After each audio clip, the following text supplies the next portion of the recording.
السلام عليكم ورحمة الله وبركاته.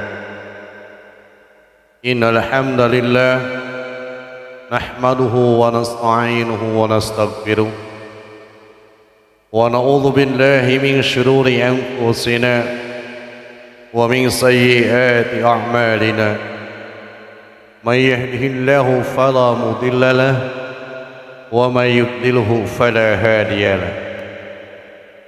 أشهد أن لا إله إلا الله وحده لا شريك له وأشهد أن محمدا عبده ورسوله. قال الله تعالى في القرآن الكريم: أعوذ بالله من الشيطان الرجيم. يا أيها الذين آمنوا اتقوا الله حق تقاته ولا تموتن إلا وأنتم مسلمون. أما بعد. Ma'asyiral muslimin, jemaah Jumat rahimakumullah. Marilah kita sama-sama untuk senantiasa meningkatkan keimanan dan ketakwaan kita kepada Allah Subhanahu wa taala dengan menjalankan segala apa yang diperintahkan oleh Allah serta menjauhi segala apa yang dilarang oleh Allah Subhanahu wa taala. Ma'asyiral muslimin, jemaah Jumat rahimakumullah.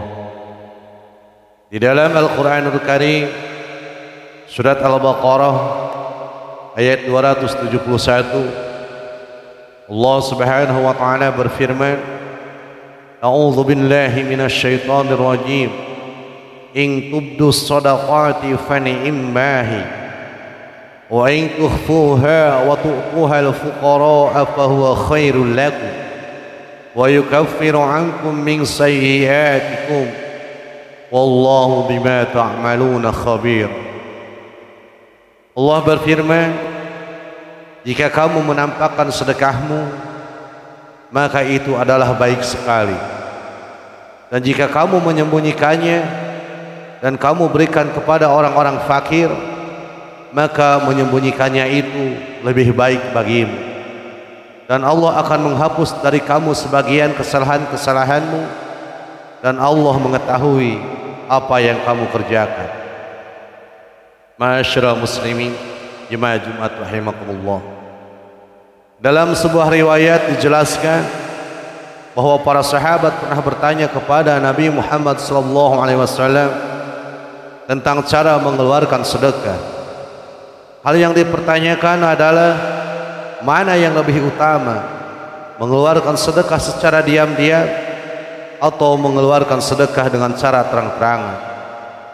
Dan sehubungan dengan hal itu, maka Allah Subhanahu wa taala menurunkan ayat tersebut sebagai petunjuk kepada kaum muslimin berkenaan dengan cara mengeluarkan sedekah. Ma'asyiral muslimin, jemaah Jumat rahimakumullah.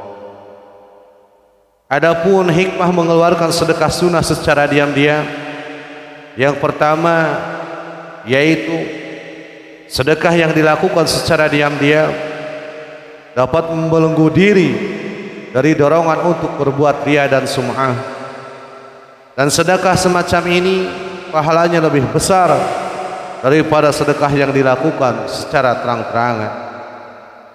Yang kedua yaitu sedekah yang dilakukan secara diam-diam dapat menjaga kehormatan orang yang menerima sedekah tersebut.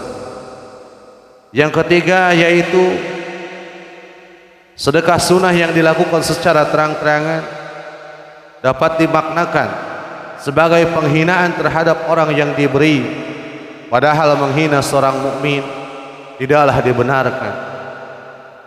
Yang keempat, sedekah sunnah yang dilakukan secara terang-terangan dapat menimbulkan pergunjingan. Sehubungan dengan hikmah tersebut, di zaman Rasulullah SAW ada beberapa sahabat yang mau memberikan sedekahnya hanya kepada orang buta saja. Ada pula yang meletakkan sedekahnya di tempat lalu lalang orang-orang fakir sehingga mudah ditemukan oleh mereka tanpa diketahui siapa yang meletakkannya. Sebagian lagi memberikan sedekahnya pada saat orang-orang fakir sedang tidur, dan upaya-upaya tersebut masuk dalam kategori perbuatan yang utama, sebagaimana yang disabdakan oleh Rasulullah SAW, qulu maqbulin idza kana niyyatu shadiqah wa sadaqatu sirri afdal wa dzukira lana anna sadaqah tutsfi'ul khati'ah kama tutsfi'ul ma'un nar. Setiap amal itu diterima kalau didasari niat yang benar. Sedekah secara diam-diam itu lebih utama. Telah diterangkan kepada kami bahwa sedekah itu dapat menghapuskan dosa seperti halnya air yang memadamkan api. Hadis riwayat Ibnu Jarir. Dalam sabda yang lain, Rasulullah SAW mengungkapkan, inna sadaqata sirri tutsfi'u ghadabar rabbi. Sesungguhnya sedekah yang dilakukan secara diam-diam dapat meredakan murka Rabb. Hadis riwayat At-Tabarani. Ma'asyiral muslimin, jemaah Jumat rahimakumullah. Kemudian mereka pun mengikuti sabda Rasulullah SAW tentang 7 golongan yang akan mendapatkan perlindungan dari Allah Subhanahu wa taala. Pada hari tiada perlindungan kecuali perlindungan Allah Subhanahu wa taala. Salah satu golongan tersebut disebutkan dalam sabda Nabi Muhammad sallallahu alaihi wasallam, wa rajulun tasaddaqa bi sadaqah fa akhfaha hatta la ta'lama shimalu ma tunfiqu yaminu.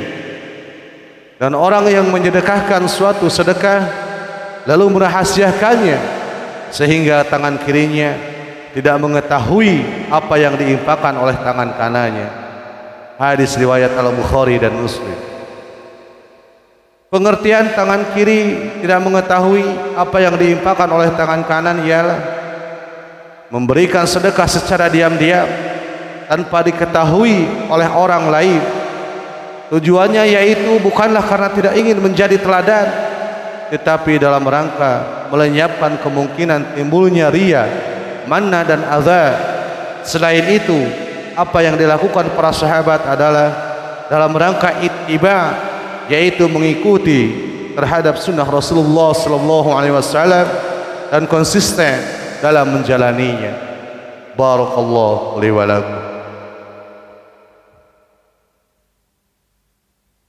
Alhamdulillahilladzi arsala rasulahu bil huda wa dinil haqq liyudhhirahu 'ala ad-dini kullihi wa kafaa billahi shahida.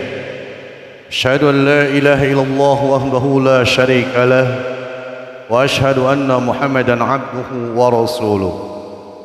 Qala Allah ta'ala fil Qur'anil Karim, a'udzu billahi minasy syaithanir rajim. Ya ayyuhalladzina amanu taqullaha haqqa tuqatih wa la tamutunna illa wa antum muslimun. Amma ba'd. Ma'asyiral muslimin, jemaah Jumat rahimakumullah. Adapun hikmah mengeluarkan sedekah wajib secara terang-terangan, yang pertama yaitu seseorang yang mengeluarkan sedekah wajib secara terang-terangan memberikan kesempatan kepada orang lain untuk mengikuti jejaknya dalam mengeluarkan zakat. Hikmah yang kedua yaitu seseorang yang mengeluarkan sedekah wajib secara terang-terangan memberikan kesempatan kepada orang lain untuk melihat dengan jelas bahwa ia telah menunaikan kewajibannya. Dengan demikian hilanglah tuduhan bahwa seolah-olah orang tersebut belum menunaikan kewajibannya, yaitu membayar zakat. Sebagian di antara hamba-hamba Allah dapat menahan dirinya dari keinginan berbuat riya ketika menyedekahkan hartanya. Allah Subhanahu wa taala melimpahkan kepada mereka petunjuknya dan menghilangkan perasaan was-was dari hatinya. Karena itu, tatkala mereka bersedekah dengan secara terang-terangan, bukanlah karena riya atau sum'ah, akan tetapi dalam rangka, yaitu yang pertama diteladani oleh orang lain, dan yang kedua yaitu menutup pintu fitnah bahwa seolah-olah ia belum menunaikan kewajiban zakat. Allah Subhanahu wa taala berfirman, "Wa mimman khalaqna ummatun yahduna bil haqqi wa bihi ya'dilun." Dan di antara orang-orang yang kami ciptakan ada umat yang memberi petunjuk dengan hak, dan dengan yang hak itu pula mereka menjalankan keadilan. Quran surat Al-A'raf ayat 181. Masyaallah muslimin, jemaah-jemaah rahimakumullah. Di akhir pembahasan ini saya nukilkan sebuah hadis yang menjelaskan bahwa sedekah dapat menyelamatkan manusia di alam kubur dan di akhirat.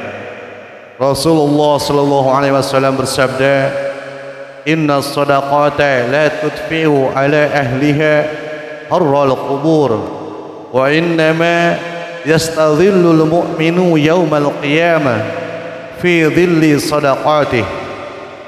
Sesungguhnya sedekah itu dapat meredakan panas kubur bagi pelakunya pada hari kiamat.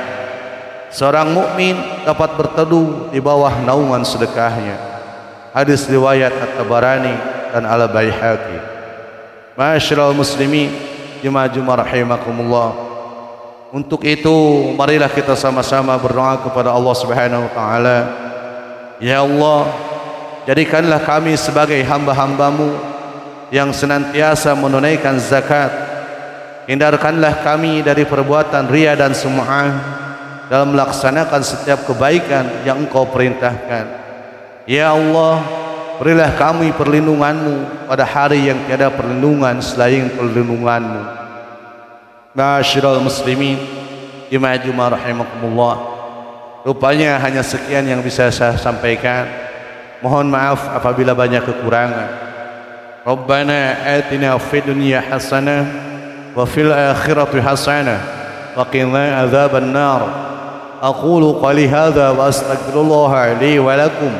Assalamu alaikum warahmatullahi wabarakatuh.